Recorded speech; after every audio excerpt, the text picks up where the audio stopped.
இதுதாங்க அந்த துளசி அரிசின்னு சொல்லுவாங்க இல்லையா? துளசி அரிசி ரொம்ப மெலிசா இருக்கும்.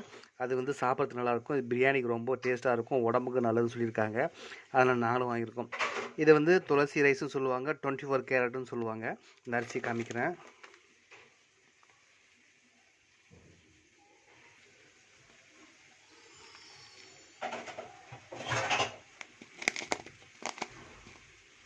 இது வந்து கிலோ ரூ. 85. நாங்க வந்து ஆக்சுவலா திருவாரூர்ல வாங்குனோம். இது சென்னையில கிடைக்குதான்னு எனக்கு தெரியல. சரிங்களா? நான் வாங்குனது திருவாரூர்ல. சென்னையில் கிடச்சின்னா சொல்லுங்கள். இந்த அரிசி எப்படி இருக்குன்னு நான் உங்களுக்கு காமிக்கிறேன். இந்த அரிசியை வந்து தண்ணியில் கழுவி நல்லா இப்போதைக்கு வந்து பிரியாணி டைமில் ஊற வச்சுருக்கோம். அது எப்படி சிறுசாக இருக்குன்ற உங்களுக்கு காமிக்கிறேன்.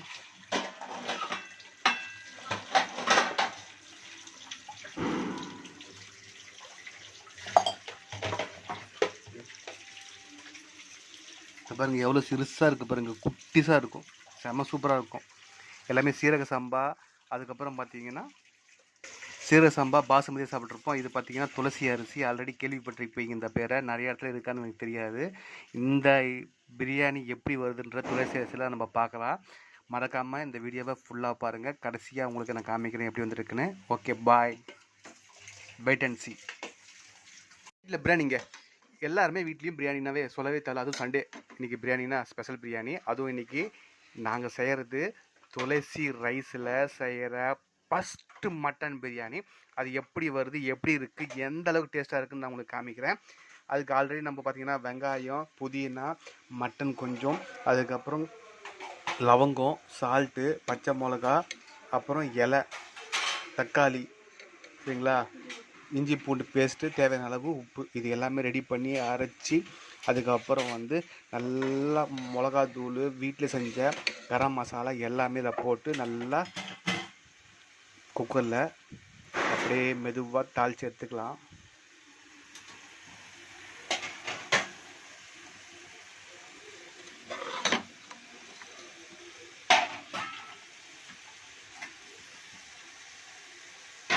நல்லா கொதி வந்துடுச்சு, சரிங்களா. மசாலா நல்லா கொதி வந்து தண்ணி ஊற்றி கறியெலாம் நல்லா வெந்துடுச்சு.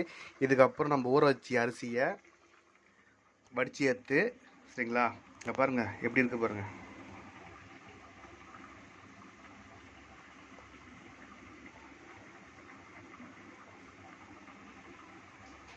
ஊற அரிசியை வச்சு இதில் போட்டுக்கலாம் இப்போதைக்கு குக்கரில்.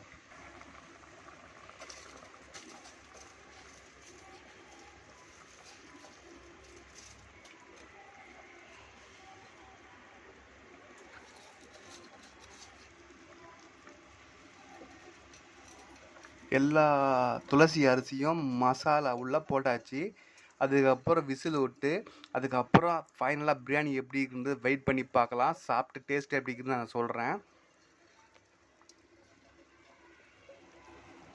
துளசி அரிசி பிரியாணி ஆல்மோஸ்ட் விசில் வந்து ரெடி ஆகிடுச்சு. எப்படி இருக்குதுன்றத நம்ம பார்ப்போம். இங்கே பாருங்கள், நல்லா சின்ன சாதம் அப்படிங்க பாருங்கள். இங்கே காமிக்கிறேன் எவ்வளோ சிறுசாக இருக்குது பாருங்கள். சீரக சம்பாவோட சிறுசாக இருக்குது. தெரியுதுங்களா உங்களுக்கு? நல்லா சூப்பர் வாசனைங்க. அது சாப்பிட்றதே தெரியாது அந்தளவுக்கு துளசி ரைஸு. இது சாப்பிடும் போது அதோட மனம், அதோட வாசனை, அதோட சத்து எல்லாமே உங்களுக்கு காமிக்கிறேங்க பாருங்கள். நல்லா பலாசனையாக சூப்பராக வந்திருக்கு பாருங்கள். உதிரி உதிரியாக பாருங்கள், உதிரி உதிரியாக வந்திருக்கு. எப்படி வந்திருக்கு பாருங்கள். நீங்களும் இதே மாதிரி வீட்டில் செஞ்சு ட்ரை பண்ணி பாருங்கள். பாருங்கள் நல்லா சூப்பராக வந்திருக்கு.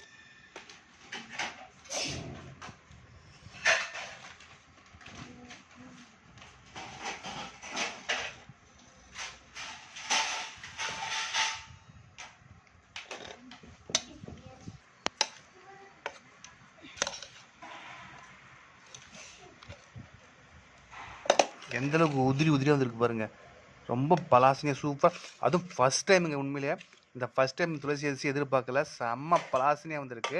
இங்கே பாருங்கள்.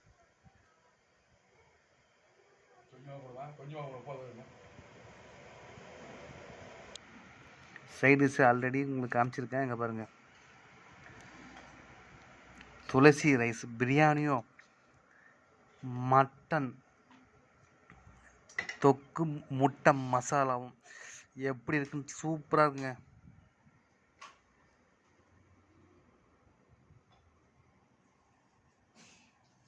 நீங்களும் இதே மாதிரி வீட்டில் ட்ரை பண்ணி பாருங்கள், சாப்பிட்டு பாருங்கள், லைக் பண்ணுங்கள், ஷேர் பண்ணுங்கள், மற்றவங்களுக்கும் சொல்லுங்கள். நெக்ஸ்ட் வீடியோ பார்க்கலாம். பாய். டன் டன் டன் டன் டன் டடன்.